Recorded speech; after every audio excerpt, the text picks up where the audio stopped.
सभी मित्रों को नमस्ते। देखिएगा मित्रों, अपने बात करें पशुपालन, जो आगामी प्रतियोगी परीक्षा है राजस्थान कृषि प्रवेशक 2025 और राजस्थान पशु परिचय पार्ट 2 के लिए बहुत ही महत्वपूर्ण क्लास है। और अपना टॉपिक चल रखा है पशुओं के प्रमुख रोग।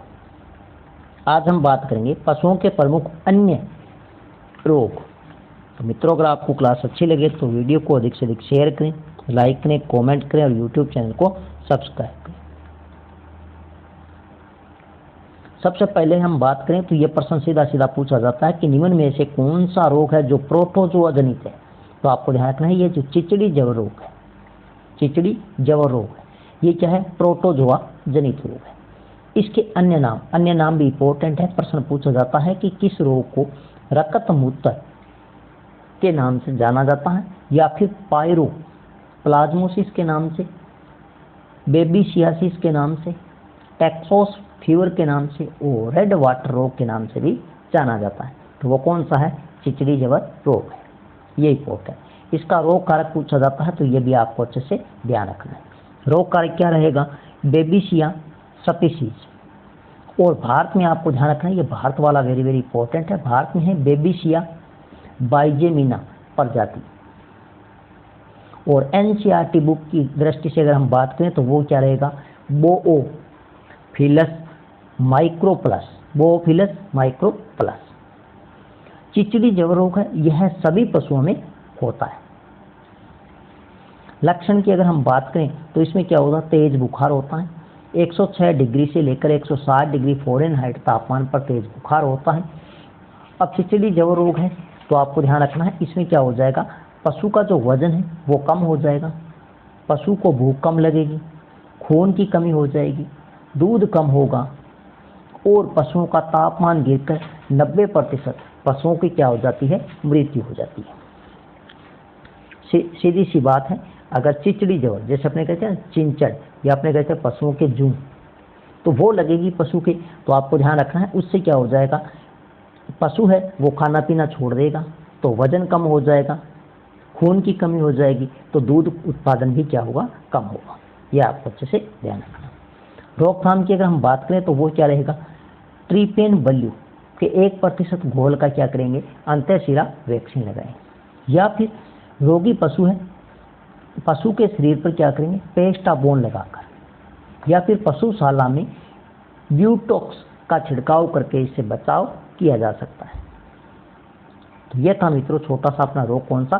चिचड़ी जवर रोग, जिसमें से दो आपको अच्छे से ध्यान रखना है। ये एक तो प्रोटोजोआ जनित है, यह प्रश्न पूछा जाता है। दूसरा इसका अन्य नाम आपको ध्यान रखना है। तीसरा इसके रोग कारक, जैसे ये सभी प्रकार के पशुओं में हो देखने को मिलता है, या इसकी रोकथाम। नेक्स्ट अगर हम बात करें तो रोग आता है कौन सा? दुगध जवर।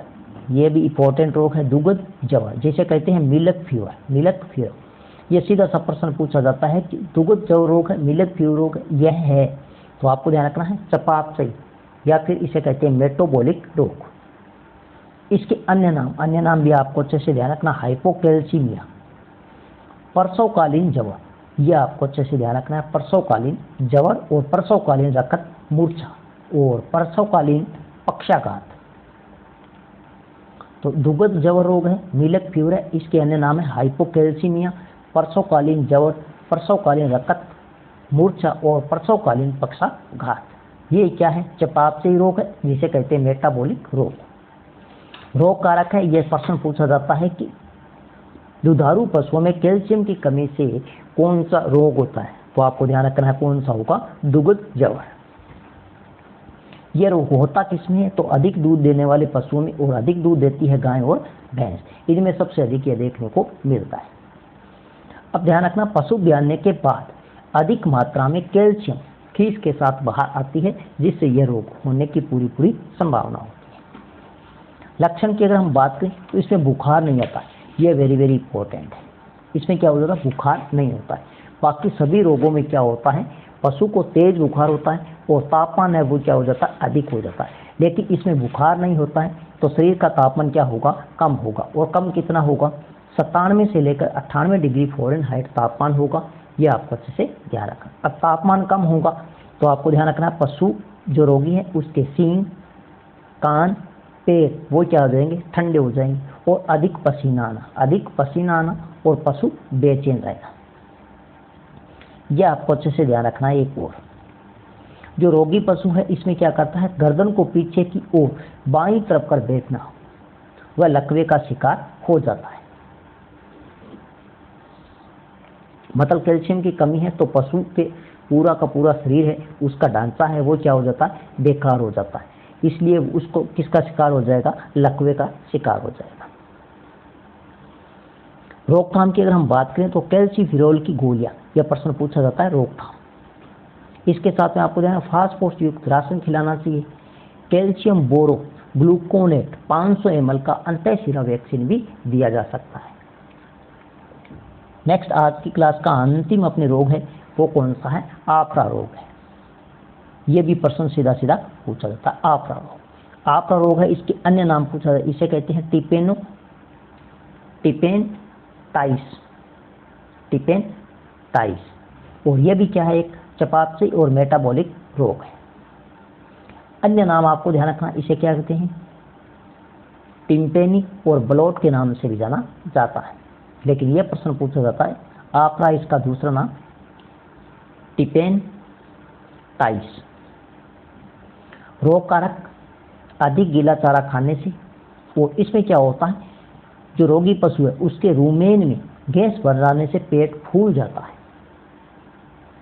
रूमेन में गैस भर जाने से क्या हो जाता है, पेट फूल जाता है। अब इसकी रोकथाम के लिए आपको ध्यान रखना है, किण्वन रोकने के लिए तारपीन व अलसी के तेल का प्रयोग करते हैं।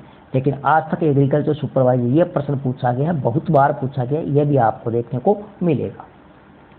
पशु परिचय में क्या पूछेगा प्रश्न पूछेगा, आपरा रोग में गैस को बाहर निकालने के लिए किस यंत्र का प्रयोग किया जाता है। तो वो यंत्र क्या है, टोकार कैन्यूला यंत्र। यह आपको अच्छे से ध्यान रखना, वेरी इंपॉर्टेंट। एक तो सीधा प्रश्न ये पूछा जाएगा, या फिर प्रश्न पूछा जाएगा आपरा रोग है, इसका अन्य नाम टिपेनटाइटिस। यह पूछा जाएगा कि निम्न में से कौन सा रोग है, तो यह अपने कौन सा मेटाबॉलिक या चयापचयी रोग है। अधिक गीला चारा खाने से यह रोग होता है, और इसमें क्या होता है, पशु का जो रूमेन भाग है, रूमेन होता है, यह पशु के बाईं ओर होता है, और इसमें गैस भर जाने से पेट फूल जाता है। और इस गैस को बाहर निकालने के लिए यंत्र आता है, उसका नाम है टोकार कैन्यूला। और इसके अलावा जो पशु का जो रूमेन भाग है, बाईं ओर जो पेट का भाग है, उसमें किण्वन रोकने के लिए अपने या तो फिर तारपीन का या फिर अलसी के तेल का प्रयोग करते हैं। ये थी मित्रों आज की अपनी छोटी सी क्लास। नेक्स्ट मिलते हैं एक शानदार वीडियो के साथ में, तब तक के लिए धन्यवाद।